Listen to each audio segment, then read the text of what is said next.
Empiezo hasta las 7:30.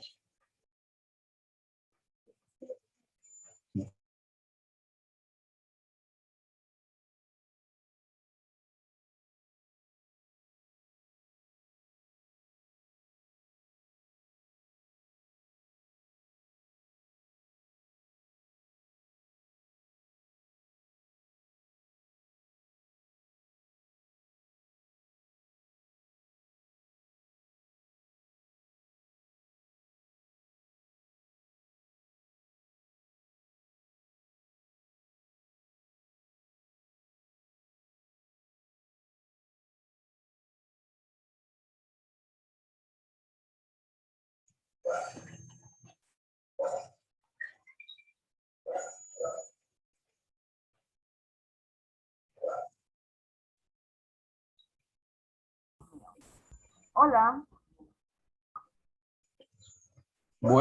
Buenas, sí, esperamos que entren todos, por favor.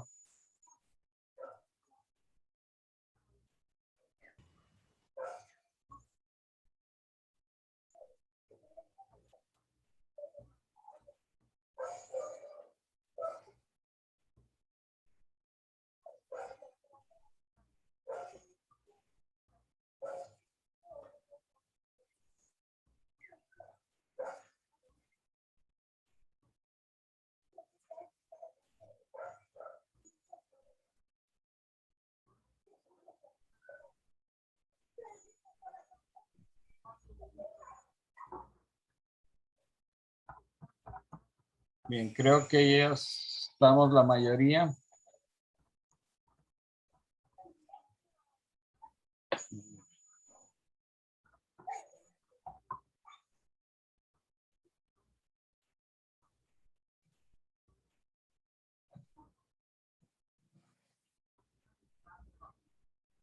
Bien, vamos con Lisbeth, por favor.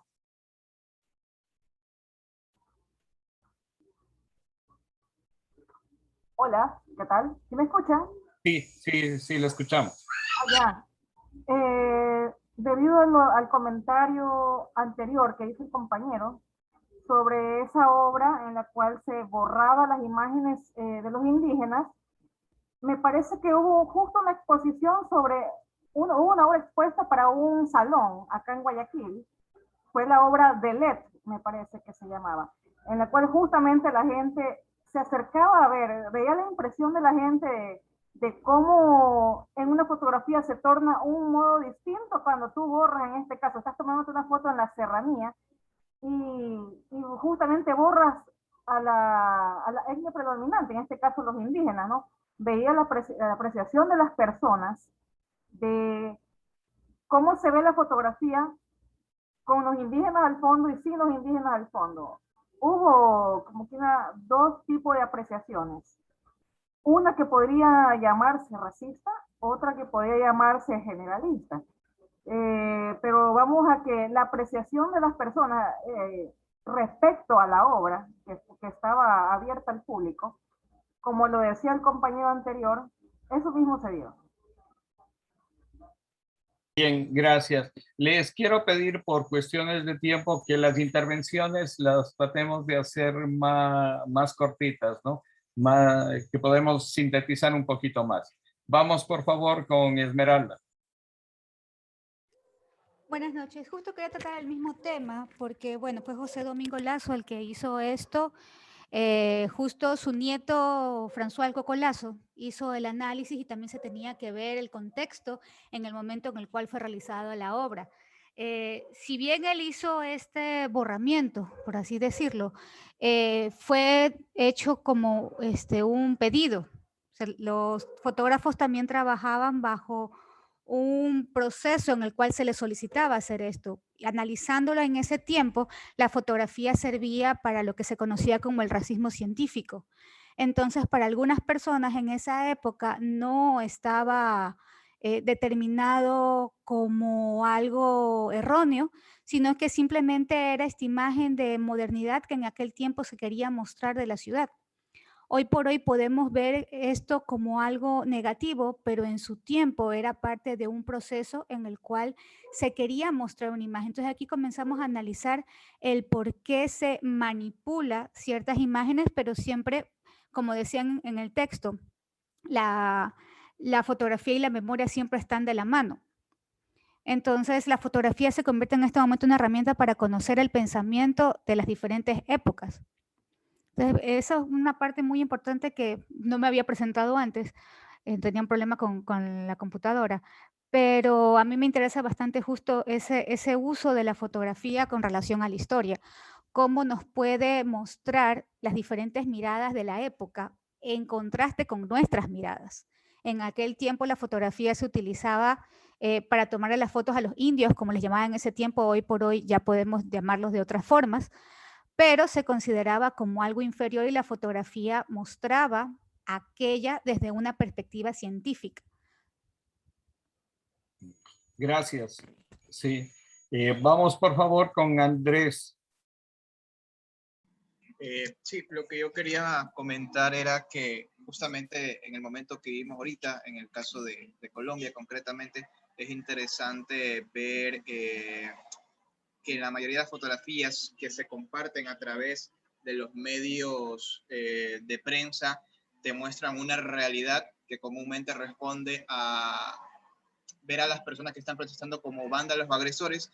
Y sin embargo, cuando tú ves las fotos que compartes, yo personalmente tengo un amigo colombiano, por WhatsApp me sale compartir las fotos, se muestra otro tipo de realidad, ¿no? Y es una tónica que ha sucedido no solo ahorita en Colombia, sino que aquí mismo en Ecuador lo hemos vivido, cómo los medios de prensa muestran una realidad y como justamente comentaban hace un momento, es de acuerdo a la escena desde donde la tomo, desde la perspectiva.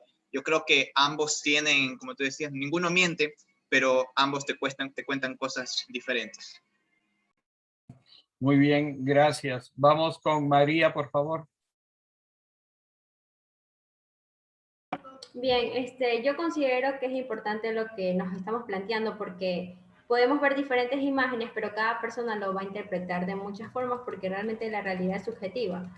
Pero si nosotros no hacemos conciencia de lo que estamos viendo, no vamos a salir de esa burbuja de manipulación y no vamos a tener en sí un juicio crítico. Incluso en las redes sociales, que siempre nos andan pintando mucha perfección. Y eso hace que incluso muchas personas, tal vez con poco criterio, o incluso los jóvenes, sean los que más se vean influenciados y ya en este caso pueden ver diferentes tipos de imágenes y eso podría generar cierto tipo de inseguridades porque ellos consideran esa realidad normal y al ver que no es igual a la que ellos están viviendo, pues entonces genera mucha tal vez inseguridad, frustración y realmente no nos estamos dando cuenta que no todo lo que vemos es real y que tal vez de 1000 fotos que nos tomamos subimos siempre la mejor.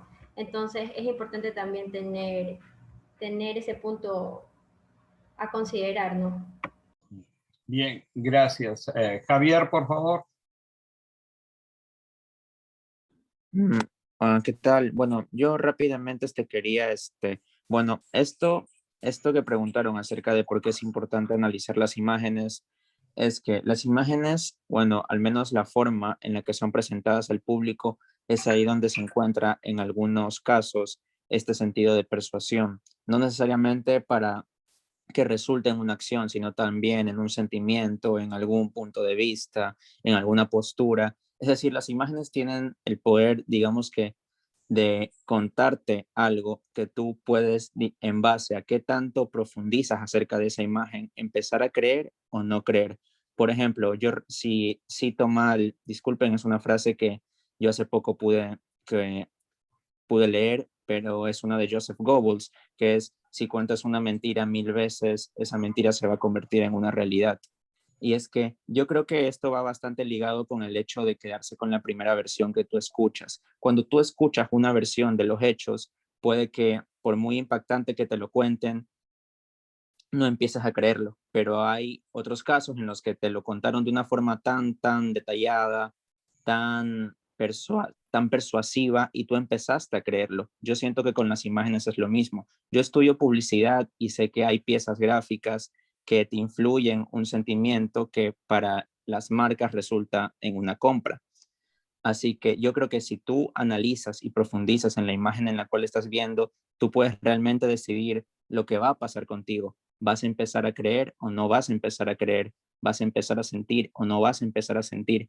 Ya digamos que queda en ti quedarte con esa primera versión o buscar una segunda versión. Sea cual sea la imagen, tú puedes, digamos, decidir qué va a pasar contigo una vez tú la veas y qué vas a hacer con eso que te ha contado esa imagen. Por eso yo siento que es necesario darse un tiempo de analizar las cosas. Yo una vez realicé un trabajo acerca de fake news y precisamente una de las recomendaciones que dan para no caer en las trampas de las noticias falsas es buscar, buscar y rebuscar, tratar de encontrar otras fuentes, tratar de encontrar otros medios y saber qué es lo que realmente te conviene a ti sentir en cuanto a una imagen, qué es lo que te trata, lo que te está transmitiendo.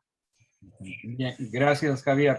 Vamos por último con Renata, que tenía levantada la mano. Buenas noches. Bueno, yo quería acentuar la parte que habían dicho de cómo las imágenes pueden utilizarse como un instrumento para invisibilizar realidades, ya que al final de cuentas solo son como el traslado de una porción de lo que es la realidad, porque son reproducciones de discursos. En este caso es como cuando tienden a decir que la historia la escriben los más poderosos, pues la imagen también es un medio de aprendizaje. Y aquí es donde también se pueden ver esos significados o condicionamientos sociales que se dan. Por eso es importante incluso para las personas que están encargadas de analizar la imagen, ser autocríticos y darnos cuenta también que nosotros seguimos reproduciendo ciertos tópicos, ciertos prejuicios que tenemos. Y que las imágenes, por ejemplo, lo que el compañero decía de las fake news, creo que nosotros tenemos una especie de confianza visual. Ahora, como tenemos tanta información, es como que somos demasiado volubles ante las imágenes que vemos. Como es lo primero, no desarrollamos como una conciencia crítica, no entendemos que algo que recato de lo que habíamos leído es que dicen que un hecho ficticio puede ser manifestado como una realidad. Que tenemos que ver y tratar de leer que hay diferentes perspectivas, porque al final no es toda la realidad lo que estamos viendo, solo una porción de ella. Bien, gracias. Sí, efectivamente, yo creo que todas las reflexiones que se ha hecho sobre la imagen, y espero que todos estos planteamientos estén reflejados en los trabajos que ustedes tienen que presentar. Y la idea de este curso también es eso, ¿no? Que nos demos cuenta, que comencemos a analizar en qué mundo vivimos, por qué estamos tan bombardeados en la actualidad de imágenes, o sea, cómo se ha desarrollado el mundo digital, ¿no? Y cómo esa digitalización que ahora tenemos nos influye o nos manipula nuestra forma de ver el mundo. Quiero, por último, compartirles un video de la historia del cine en donde les va a ayudar para desarrollar mucho el trabajo y tener una perspectiva de la película que hemos visto en esta semana.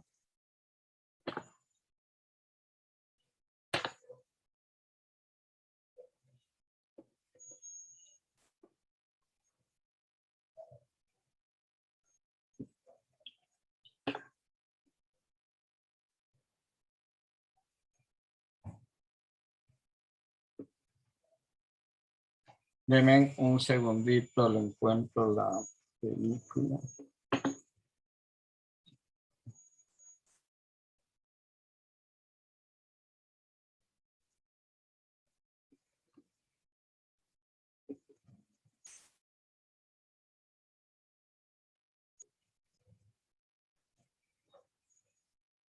Estas imágenes son apenas una muestra de por qué amamos el cine. Aventura, suspenso, humor, lágrimas, amor, fantasía, terror. Todos los sentimientos y más brotan de la pantalla grande desde hace más de 100 años. Sí, El cine no es un lenguaje tan viejo, y a partir de este primer especial de Zepfilms empezaremos a narrar su historia, conoceremos su origen, la aparición de los primeros grandes nombres, las corrientes más importantes hasta llegar al día de hoy. Y hoy vamos a empezar por el principio, cuando el cine ni siquiera tenía color y tampoco tenía sonido.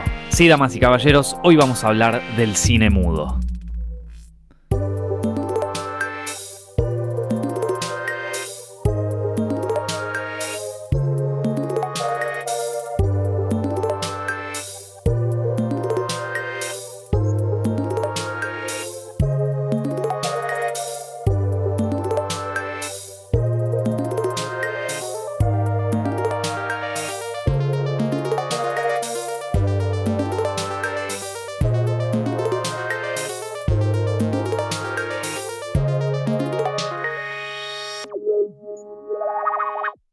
La obsesión por la imagen en movimiento viene desde siempre, y con desde siempre nos referimos a la prehistoria. En las famosas cuevas de Altamira, en España, entre otras pinturas rupestres, figura el dibujo de un jabalí de 8 patas. No era un ser monstruoso que habían inventado. El anónimo y primitivo ilustrador había querido recrear a la bestia en acción. Jamás imaginó que con esto se convertiría en el primer animador de toda la historia. Sí, podríamos decir que fue un pionero del cine. Más adelante, los egipcios, los griegos y los romanos también mostraron su preocupación por capturar a través de dibujos sucesivos la idea del movimiento. En Asia aparecieron las sombras chinescas, que consistían en juegos de sombras sobre una superficie blanca, iluminadas por luz ubicada a espaldas de la gente. A su vez, las sombras chinescas inspiraron en el siglo XVII la creación de la linterna mágica. Este aparato óptico consistía en una caja que tomaba imágenes del exterior y las proyectaba en su interior para luego funcionar a la inversa. Pero la época decisiva para el surgimiento del cine fue en el siglo XIX. En Gran Bretaña ya estaba en marcha la revolución industrial desde el siglo anterior, lo que trajo un gran número de avances tecnológicos como la electricidad y la locomotora a vapor, avances que modificaron para siempre aquella parte del mundo y luego a Europa en su totalidad, ya que se estableció la producción en serie, el desarrollo del capitalismo, la migración del campo a la ciudad y la independencia económica. Las innovaciones estaban a la orden del día.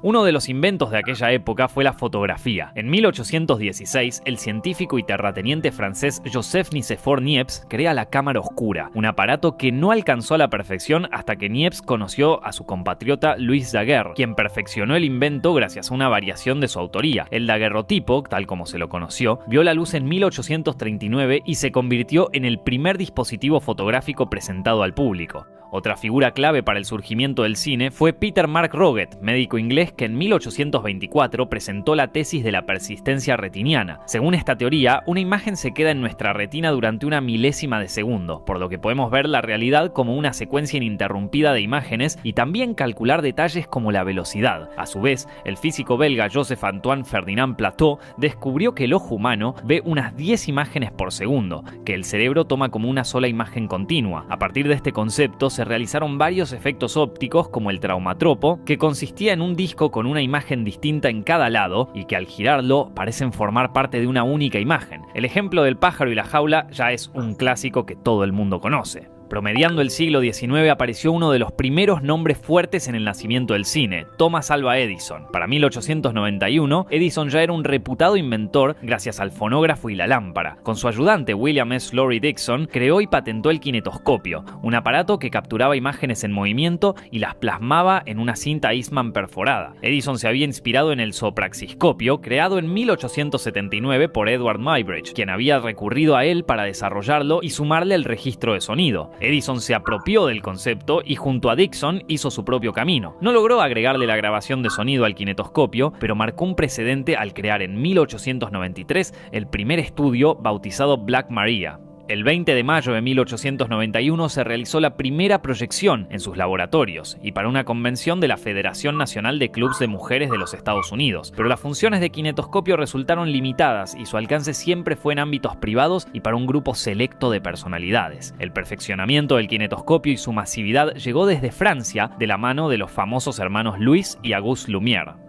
Ambos crecieron en Lyon y trabajaban en el taller fotográfico del padre, Antoine Lumière. Auguste se desempeñaba como administrador, mientras que Louis, físico de profesión, contribuyó a perfeccionar el proceso de fotografía. En 1892 se interesaron por la tecnología para plasmar imágenes en movimiento. Por medio de Antoine adquirieron un kinetoscopio y tras estudiarlo en detalle decidieron crear su propio dispositivo, más simple que el anterior, que servía como proyector y como cámara, el cinematógrafo. El cinematógrafo Lumière funcionaba girando una manivela que ponía a correr cinta de celuloide a 16 cuadros por segundo debido a la teoría de la persistencia retiniana. Por eso las imágenes se ven aceleradas, lo que caracterizó las películas mudas de aquella época. El aparato no contaba con la capacidad de registrar sonido directo, solamente imágenes, pero esto ya alcanzaba para asombrar y cautivar a todos los presentes. Tras patentarlo el 13 de febrero de 1895, los Lumière probaron el cinematógrafo realizando una serie de filmaciones que se presentaron en universidades y en ámbitos elitistas, pero en vez de guardarlas como objetos de estudio para unos pocos, optaron por mostrarlas a todo el público. Gracias a un colega fotógrafo de Antoine, dieron con el Salón Indien en el sótano del Gran Café, ubicado en el Boulevard de Capucines en París. Era un salón con capacidad para apenas 100 personas, por lo que pasaría desapercibido si la muestra no era un total éxito.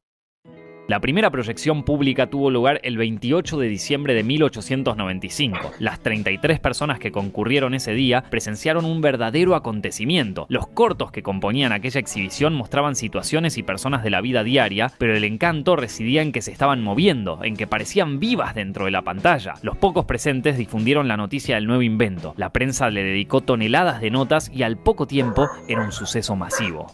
Aquel 28 de diciembre fue establecido como el día del nacimiento del cine, una declaración adecuada no solo porque fue la primera vez que se proyectaba públicamente una cinta, sino porque también daba inicio a la experiencia de ver cine, el ritual que congrega un grupo de gente en la misma sala dispuestas a experimentar toda clase de emociones. Aquellas piezas cortas de los Lumière duraban menos de un minuto y consistían en planos únicos bien abiertos, hoy conocidos como planos generales, como si estos fueran vistos desde el ojo del espectador. En rollos de 30 segundos captaban el día a día de la época y aunque sin proponérselos, marcaron antecedentes para una buena cantidad de recursos, ideas y géneros incluso cinematográficos. Al principio, los Lumière registraban mayormente situaciones de su propia vida, pero los cortos que más capturaban la atención eran los que retrataban la misma clase de personas que asistía a las funciones. La salida de los obreros de la fábrica Lumière, por ejemplo, mostraba por primera vez a trabajadores que ya desde esa época comenzarían a tener un rol preponderante en la sociedad. Sin que nadie se diera cuenta, había nacido el género documental. Sin embargo, la obra de los Lumière que más enloquecía a los espectadores era la llegada del tren a la estación Ciotat. Todos gritaban al creer que la locomotora se les venía encima. Pese a su intención naturalista, fue el germen de la capacidad del cine para brindar emociones fuertes como miedo,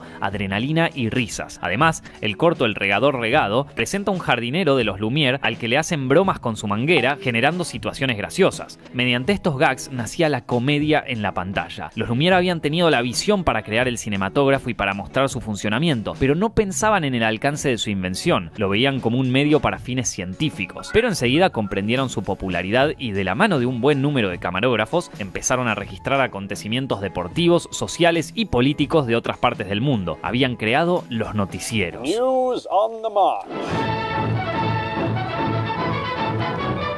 El cinematógrafo había marcado una revolución que se extendió a proyecciones en las principales capitales europeas y pasó a formar parte de los entretenimientos de ferias, pero uno de los pocos afortunados que estuvo en la mítica función del 28 de diciembre fue el responsable de llevar este nuevo invento a otro nivel. Estamos hablando del mítico Georges Méliès. Nacido en 1861, Méliès era el hijo de un acaudalado zapatero, pero desde chico mostró interés por el arte. Comenzó dibujando y también se interesó por el teatro. Un viaje a Inglaterra también lo acercó al ilusionismo. Luego volvió a París para trabajar en la empresa de la familia, aunque su desempeño con las máquinas le serviría para el futuro. Cuando su padre murió, decidió no seguir con la compañía. Vendió su parte y compró el teatro Robert Houdin. Allí montó sus espectáculos que combinaban magia y actuación con escenografías y artilugios fabricados por él mismo. En paralelo, trabajaba como periodista e ilustrador. Podríamos decir que era un hombre bastante inquieto. Tras quedar maravillado con aquellas primeras proyecciones, el denominado mago de Montreux quiso adquirir un cinematógrafo, lo que le fue negado por los Lumière con la explicación de que a la larga dejaría de ser un negocio rentable. De hecho, ambos pronto desaparecieron del ámbito cinematográfico, pero sin darse por vencido, Méliès consiguió una versión del kinetoscopio por el lado del electricista inglés Robert Paul y comenzó a hacer sus propias filmaciones. Al principio se asemejaban a los registros naturalistas de sus colegas franceses, franceses y de otros precursores, pero en un momento hizo un descubrimiento. Durante un rodaje que tenía en la Plaza de la Ópera, la cámara se atascó y debió arreglarla en el acto para que volviera a funcionar. Cuando vio el material filmado, notó que una toma con hombres saltaba a otra con mujeres y que un autobús se transformaba de golpe en un vehículo fúnebre. De casualidad, Méliès había descubierto la que sería una herramienta fundamental del cine: los efectos especiales, el corte y, por qué no, el montaje. De esta manera, decidió experimentar por ese lado y usó sus hallazgos para crear mágicas obras de ficción. A lo largo de cortos cada vez más ambiciosos, Méliès innovaba con trucos de cámara que funcionaban como extensión de su oficio como mago. Para ser más exactos, Méliès inventó el fundido a negro, el fundido encadenado, la sobreimpresión y la ilusión de objetos que se mueven solos y personas que se transforman en otras o en seres de fantasía. También construyó decorados, supervisó vestuarios y se encargó de la continuidad narrativa, ya que le interesaba contar historias y no quedarse en trucos asombrosos. Los cortos de Méliès incluían criaturas mágicas, demonios, fantasmas, logrando hacer posible lo imposible, pero ninguno sobresale tanto como Viaje a la Luna de 1902. Inspirada en los libros de Julio Verne de La Tierra a la Luna y Los primeros hombres en la Luna, esta epopeya con humanos que hacen contacto con los selenitas, unos humanoides lunares, es la obra cumbre del director. Asimismo, sigue siendo la piedra fundacional del cine fantástico, sobre todo la ciencia ficción. Al igual que Edison, Méliès montó su propio estudio, todo vidriado para aprovechar la luz natural, y él mismo hacía de director, actor, productor, escenógrafo y hasta revelaba los negativos, pintaba algunos fotogramas y salía a vender sus invenciones. Méliès rodó alrededor de 500 cortos, pero solo se conserva una décima parte. La llegada de la Primera Guerra Mundial en 1914 fue uno de los motivos por los que su negocio terminó en la ruina. Retirado y olvidado por sus padres y por el público, se dedicó a atender una juguetería en la estación ferroviaria de Montparnasse. Fue redescubierto en 1925 y pudo vivir sus últimos días gozando del reconocimiento y el respeto que merecía.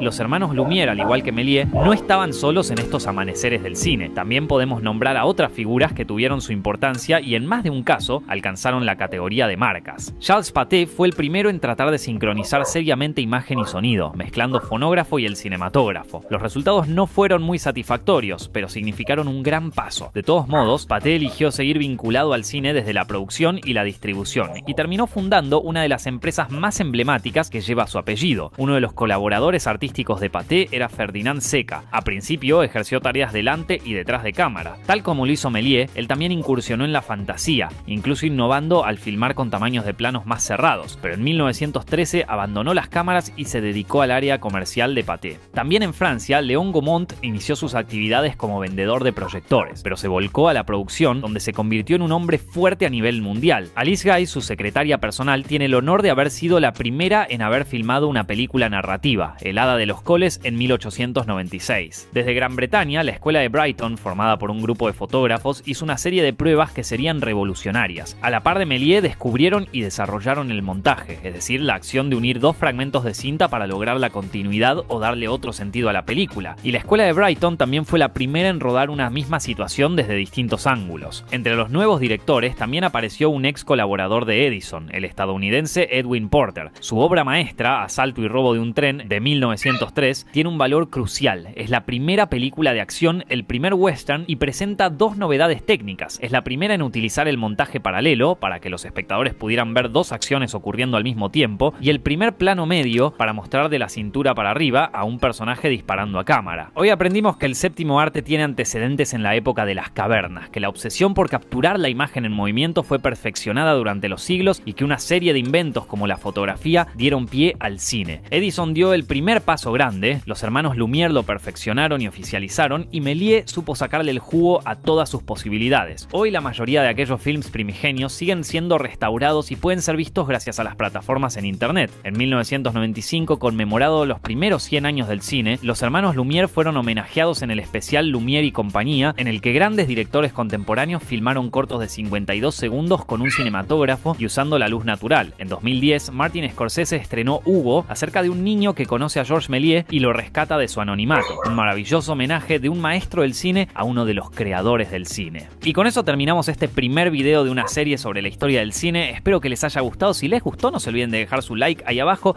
compartirlo con sus amigos y no olviden que también pueden apoyarnos en Patreon, no solamente para que hagamos más videos como este, sino para verlos incluso antes de que se realizan. Mi nombre es Nicolás Amelio Ortiz. Muchas gracias por ver este video. Nos estamos viendo la semana que viene.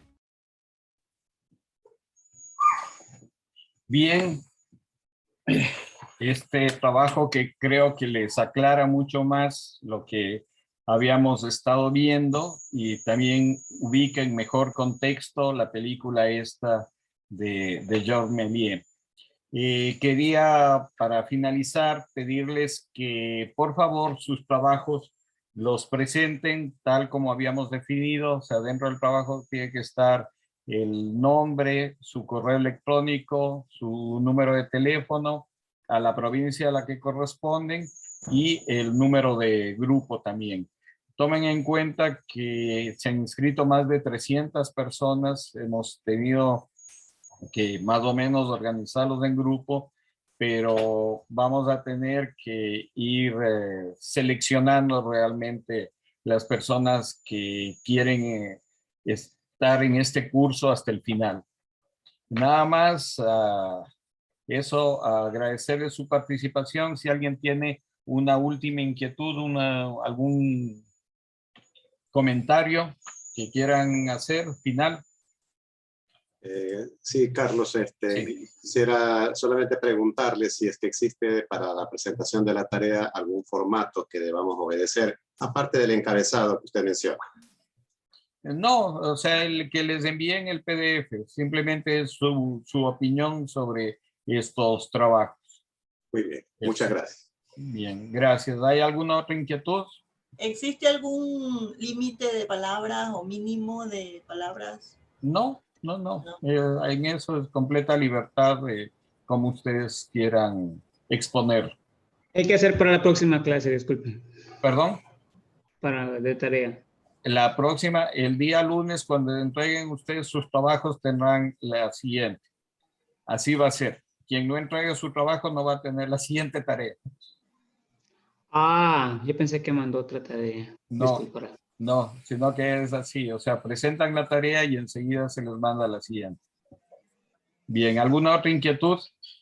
Si no, agradecerles y nos vemos la próxima semana. Gracias. Solo una consulta, Carlos. Sí, claro. Ahorita que vimos este video, mencionan que el asunto del audio vino mucho después. Ahí me quedó la duda si la película que vimos de A la Luna, ese audio que estaba en el video, obviamente, no sé si solo es montado para fines del video o ya Así en la es. presentación en esa época estaba con la banda sonora en vivo o no tiene nada que ver. No, por supuesto. O sea, las presentaciones que se hacían en esa época era en una sala de teatro y con un pianista, ¿no? El sonido aparece junto con la imagen recién en 1927. Es que aparecen las primeras películas sonoras, ¿no? En donde se puede registrar audio y imagen y sincronizar. Es recién en el año 1927. Le preguntaba y queríamos saber si tal vez usted tiene obras hechas por usted y no sé si las tenga en YouTube o en alguna otra plataforma que se puedan ver. No, sí, pueden entrar. Recién yo les mandé a todos que presentaron en la Casa Catalá, Sueños en la mitad del mundo, que es una obra que realicé hace algunos años, pero también pueden entrar a la página de la Cinemateca y tengo varios trabajos, ¿no? En la Cinemateca Digital, o también tengo un canal de YouTube como Carlos Naranjo, en donde pueden apreciar algunos trabajos míos. Hecho. Maestro, una última pregunta. Hablaba del curso Cinemateca. Hablaba usted de una dirección para agregarse uno al Club Cinemateca, creo que dijo. Perdón, sí, es una página web, o sea, www.cinematecanacional.ecuador.com. Ahí es de que ustedes entran. Ustedes ponen Cinemateca Nacional o Cinemateca Ulises Estrella y les da esa página. Entonces, ahí pueden consultar todo lo de cine ecuatoriano. Y hay un Facebook. Sí, también hay un Facebook como Cinemateca Nacional también del Ecuador. Cinemateca Nacional. Sí, si quieren yo después, la próxima clase les paso todas estas direcciones. Pero es muy fácil de conseguir eso. Está en internet todo. Bien, si no hay ninguna otra pregunta, agradecerles y nos vemos la próxima semana. Gracias. A usted. Gracias, Carlos. Que esté muy bien. Gracias, chicos. Pasen bien. Muchas gracias. Gracias. Disculpe, ¿las clases van a ser semanales? Así es. Sí, todas las semanas vamos a tener eso. ¿Todos los jueves? Sí, o sea, por el momento sí, pero lo que vamos a hacer siempre es visualizar una película, leer un texto y tener esta reunión de análisis y discusión. Ah, ya. Bueno, gracias. Gracias también. Hasta luego.